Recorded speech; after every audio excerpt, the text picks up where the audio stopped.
사랑해서 결혼을 했는데 막상 살아보니 증오와 미움만 남고, 행복한 꿈을 꾸며 자식 나 열심히 가르치고 키웠는데 그 자식이 만족도 모르고 감사도 모르니 자식이 왼수 같고, 의미있게 잘 살고 싶어 취직했는데 직장 상사 눈에 나서 하루하루가 지옥 같고, 도대체 어디서부터 뭐가 문제일까요?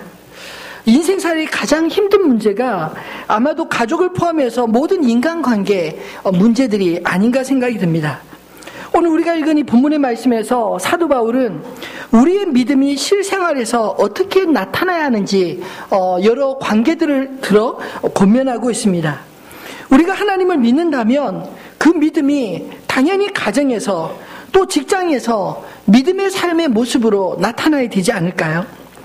실제적으로 예수를 믿는 사람은 부부관계를 어떻게 해야 되겠습니까? 만약 이렇게 묻는다면 사도 바울은 18절로 19절로 이렇게 대답할 것입니다. 아내들아 남편에게 복종하라. 이는 주 안에서 마땅하니라. 남편들아 아내를 사랑하며 괴롭게 하지 말라. 사실 아내들에 대한, 남편에 대한, 또 자녀, 아비, 종, 상전 하나하나 구구절절히 살펴보면 아마도 몇 시간에도 부족할 것 같습니다.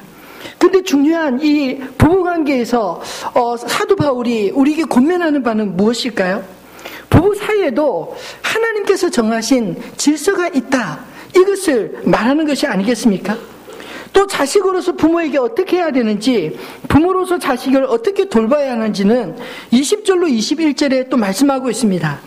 자녀들아 모든 일에 부모에게 순종하라. 이는 주 안에서 기쁘게 하는 것이니라. 아비들아 너희 자녀를 노엽게 하지 말지니 낙심할까 함이라. 부모는 하나님의 그림자와 같은 존재가 아니겠습니까? 그래서 부모에게 순종하는 것, 그것은 마치 하나님께 순종하는 것처럼 순종하는 것이 마땅하고, 자식 역시 하나님의 형상을 담아 우리에게 잠시 맡겨주신 생명으로 내 마음대로 하려고 하기보다 노엽게 하지 않아야 한다는 것입니다. 그리고 그 노예 제도가 있던 당시에 예수를 믿던 종과 예수를 믿는 주인이 함께 한 교회에서, 공동체에서 신앙생활을 한다면 어떻게 해야 할까요? 22절로부터 이렇게 설명하고 있습니다. 종들아 모든 일에 육신의 상전에게 순종하되 사람을 기쁘게 하는 자와 같이 눈가림만 하지 말고 오직 주를 두려워하여 성실한 마음으로 하라. 무슨 일을 하든지 마음을 다하여 주께 하듯 하고 사람에게 하듯 하지 말라. 이는 기업의 상을 주께 받을 줄 아나니 너희는 주 그리스도를 섬기느니라. 불의를 행하는 자는 불의의 보응을 받으리니 주는 사람을 외모로 취하심이 없느니라. 상전들아 의와 공평을 종들에게 베풀지니 너에게도 하늘의 상전이 계심을 알지어다. 우리가 매일 살아가는 삶의 터전인 이 가정과 직장은 우리 믿음의 실력이 여지없이 나타나는 곳입니다. 나를 숨길래야 숨길 장소가 없다는 것입니다. 저에게도 교회에서 목사로서 품위를 의지하는 것, 그것은 그리 어렵지 않습니다. 근데 가정으로 돌아가면 저의 모습이 아내와 아이들에게 여과 없이 다 보여집니다. 그래서 가정과 직장에서 통용되는 믿음이 정말 진짜 나의 믿음인 것입니다. 사실 길거리 나가서 노방전도 하는 것, 그것이 쉬울까요? 아니면 가족들 혹은 직장 동료들 전도하는 것이 쉽겠습니까? 어떻게 보면 시간을 많이 보내는 그 사람들을 설득하는 것이 훨씬 쉬울 것 같아도요, 해보신 분은 알 겁니다. 불신 가족, 남편 구원하는 게 얼마나 어려운지, 부모 구원하는 것이 몇십 년 동안 기도 제목으로 기도하는 성도님들 얼마나 많은지 모릅니다. 왜 이렇게 어렵습니까? 우리가 살아가는 삶의 터전에서 그들은 정말 무엇을 보느냐면, 내가 말하는 말보다 나의 삶을 통째로 보면서 그것으로 복음을 듣기를 원하기 때문입니다. 그들에게 복음은 나의 유창한 말이나 지식이 아니라 그렇게 정말 믿고 살아가는 나의 삶을 보고 그렇게 믿으려고 하는 것이죠. 물론 가정에서나 직장에서 예수님을 알지 못하는 사람들에게 애매하게 핍박을 받는 경우가 많이 있습니다. 그러나 우리가 주님을 향한 믿음이 진실하다면 그들은 핍박을 하면 받으면서도 우리의 믿음은 부인하지 못할 것입니다. 핍박하면서도 저 사람들은 진짜 예수쟁이다 이렇게 말하면서 핍박하는 것이죠. 믿음을 빙자해서 억지 부리는 것을 사람들이 못마땅해 하는 것이 핍박받는 문제의 본질이 아닐까요? 베드로 사도는 베드로전서 3장 16절로 17절에서 선한 양심을 가지라. 이는 그리스도 안에 있는 너희의 선행을 욕하는 자들로 그 비방하는 일에 부끄러움을 당하게 하려 함이라. 선을 행함으로 고난받는 것이 하나님의 뜻일진데 악을 행함으로 고난받는 것보다 나으니라. 이렇게 말씀하십니다. 사실 기독교 역사를 보면요, 핍박을 받으면서도 오히려 핍박하는 세상과 사람들을 변화시키는 그런 생명력이 있었습니다. 왜냐하면 하나님은 살아계시고 진실은 결코 가려질 수 없기 때문입니다. 우리가 이 땅에서 함께 살아가는 사람들과 어떻게 관계를 발전시키고 또 깨어진 관계들을 회복시켜 나갈 수 있겠습니까? 오늘 말씀을 묵상하면서 저는 관계 회복의 비결들을 두 가지로 함께 나누고 싶습니다. 모든 인간관계의 회복은 먼저 주님과의 화목에서부터 시작이 되는 것입니다. 예전에 부부 세미나 교재에 건강한 가정의 구조를 도형으로 설명한 것을 보았습니다. 삼각형으로 설명하는데 맨 위에는 주님이 계시고 양쪽 모서리에 남편과 아내가 있습니다. 그래서 이 그림은 부부가 함께 주님께로 가까이 가면 관계가 점점점 가까워지고 또 주님과 서로 관계가 멀어지면 서로 간의 관계도 점점점 멀어진다. 이렇게 설명하더라고요. 참 재밌지 않습니까? 근데 한 사람이 가까이 가면 어떻게 될까요? 한 사람 가만히 있고 한 사람이 가까이 가도 역시 멀어지더라고요. 그래서 가장 좋은 것은 부부가 서로 하나님 앞에 점점 가까이 가면 서로의 관계도 점점 가까워지는 것, 그것이 정답이다. 이렇게 말하는데 참 동의가 되었습니다. 사실 수평선상에서 주님과 상관없이 두 부부만 살아가는 것이 더 잘 살 것 같지만 누구 하나 실족할 때 주님이 붙잡아 주시지 않으면 두 사람의 관계가 소원할 때 붙잡아 주시는 주님이 계시지 않는다면 어떨까요? 차라리 주님이 양쪽을 다 붙들고 계시는 그 그림이 더 아름답고 안전하지 않겠습니까? 사실 모든 갈등의 원인은 내가 그리스도를 향하지 않고 상대방을 내 마음대로 주관하려고 하는 데서부터 시작하는 것이 아닐까요? 그 출발은 사실 에덴에서부터 시작이 되었습니다. 아담과 하와 첫 인간이 하나님과의 관계가 깨어지는 것에서부터 이 모든 인간의 복잡한 관계들이 생기게 되었다는 것이죠. 선악과를 먹기 전에는 아담과 하와가 서로 벌거벗었으나 부끄러워하지 않았습니다. 그러나 선악과를 먹고 난 이후부터, 인간에게 죄가 들어오고 난 이후부터는 세상에 인간이라고는 단 둘밖에 없는데도 서로 부끄럽게 여겨 나뭇잎 치마로 수치를 가려웠다고 성경은 기록하지 않습니까? 서로에게 비밀이 생기고 서로에게 말 못할 장벽이 생겼다는 것입니다. 그 이후로 두 사람 사이에 우열이 생기고 섬김과 사랑의 대상이 간섭과 지배의 대상으로 변질된 것입니다. 이 모든 것의 출발은 사실은 하나님 없이 살고자 하는 그런 인간의 마음에서부터, 부패한 마음에서부터 시작된 것입니다. 여러분 한번 생각해 보십시오. 하나님 없는 부부관계, 하나님 없는 부모 자식 지간, 그리고 하나님 없는 직장생활, 내가 주인이 되고 하나님과 상관없이 살아가는 것, 그것이 정말 행복한 삶일까요? 불행히도 하나님이 빠져버리면 인간의 모든 관계는 역기능이 되고 맙니다. 그렇다면 반대로 어떻게 인간관계가 회복될 수 있을까요? 예수님을 주로 모시는 것에서부터 시작해야 되지 않겠습니까? 인간은 근본적으로 주님을 빼면 허무하기 한 존재이기 때문입니다. 왜요? 마치 기준 없는 인생처럼 각자 소견에 오른 대로 생각하고 행동하기 때문입니다. 항상 우리가 말씀을 들을 때는 적용을 우리 자신에게 하시기를 바랍니다. 성경 어디에도 상대방을 변화시킬 방법에 대해서 가르쳐주는 말씀은 없습니다. 말씀을 나에게 비추어서 내가 주님과 소원한 그 무엇이 있는지를 깨닫고 발견하면 주님 앞에 돌이켜 회복할 때, 내가 회복할 때 인간 관계들이, 나와 소원했던 관계들이 회복되지 않을까요? 내가 변하면 다른 사람들도 이뻐 보입니다. 미워하는 것은요, 사실은 내 마음에 미움이 가득하니까 상대방이 투영돼서 미워 보이는 것이 아닐까요?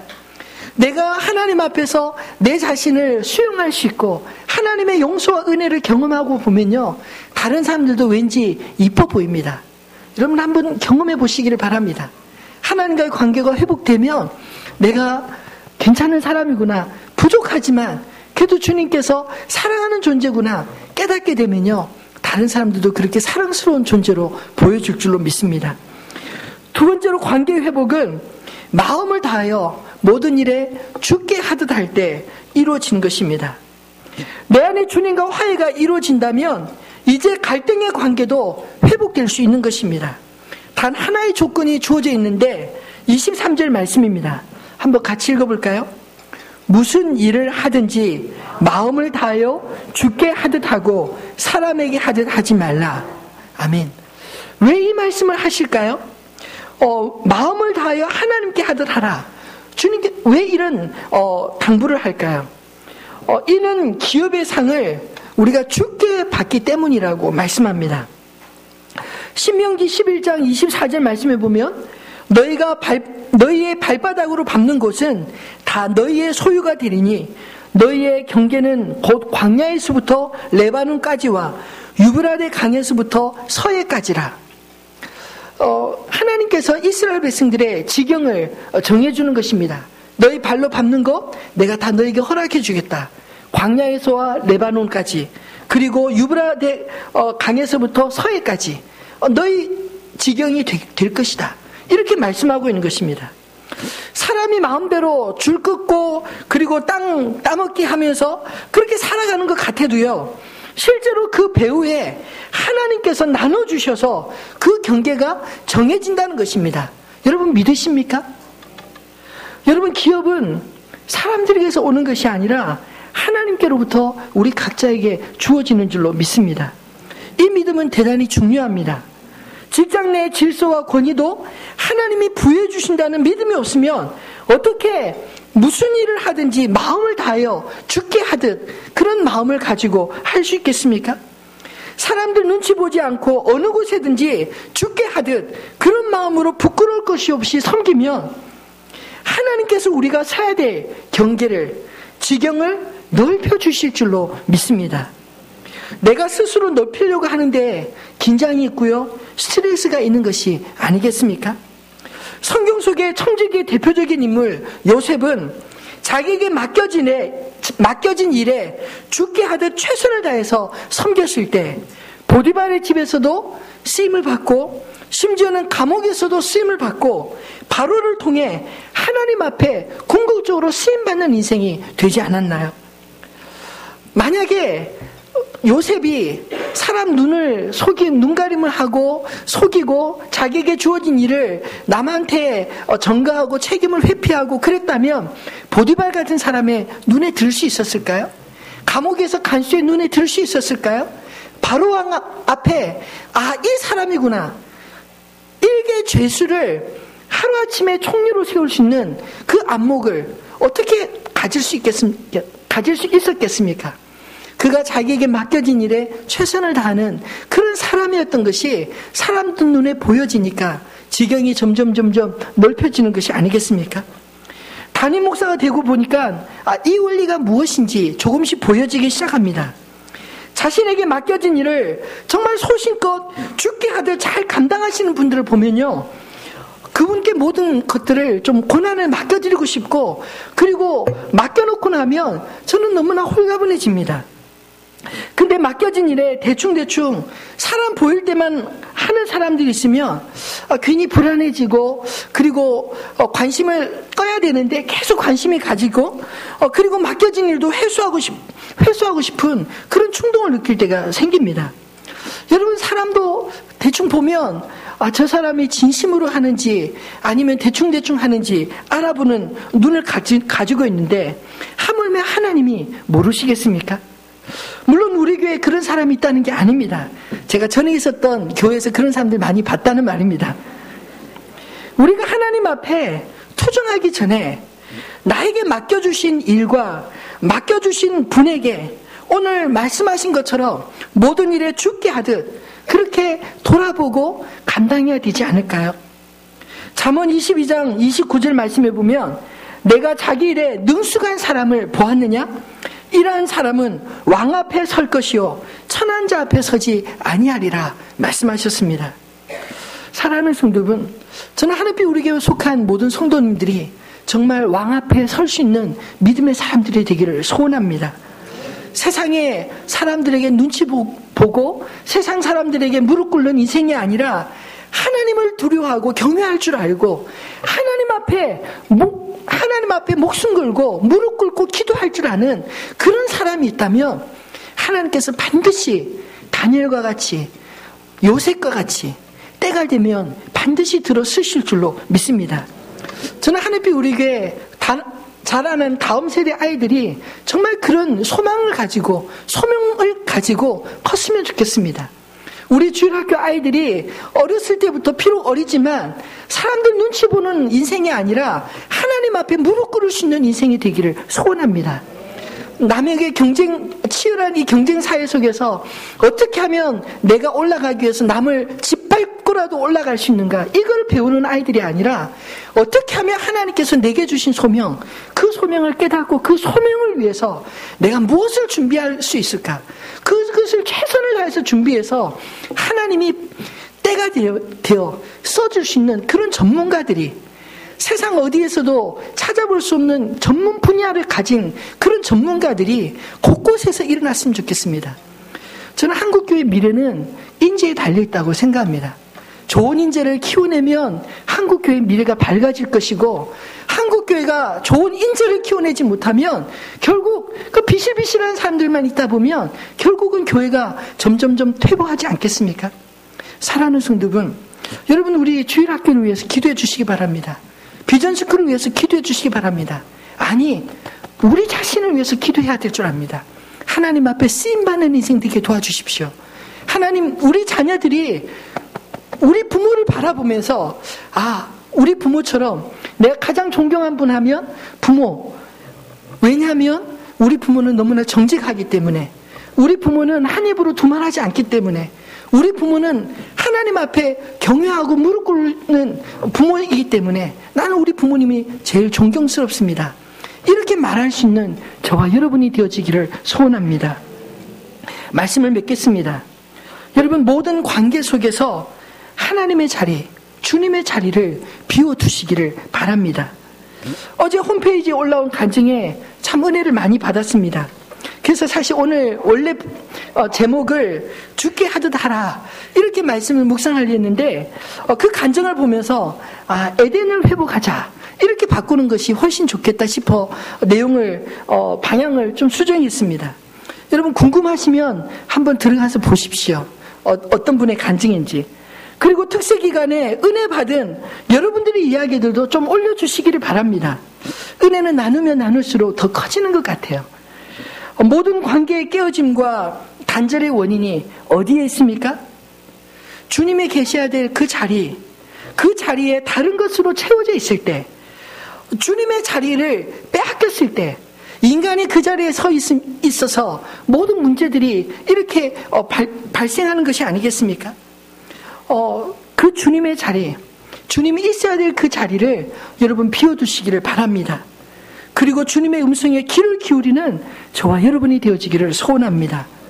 주님과 화목하고 누구에게든지 죽게 하듯, 사람들에게 하듯 대충대충 하는 게 아니라 죽게 하듯 할 때 우리의 가정에도 기업에도 사막과 광야가 에덴으로 회복되어질 그런 역사가 있을 줄을 믿습니다.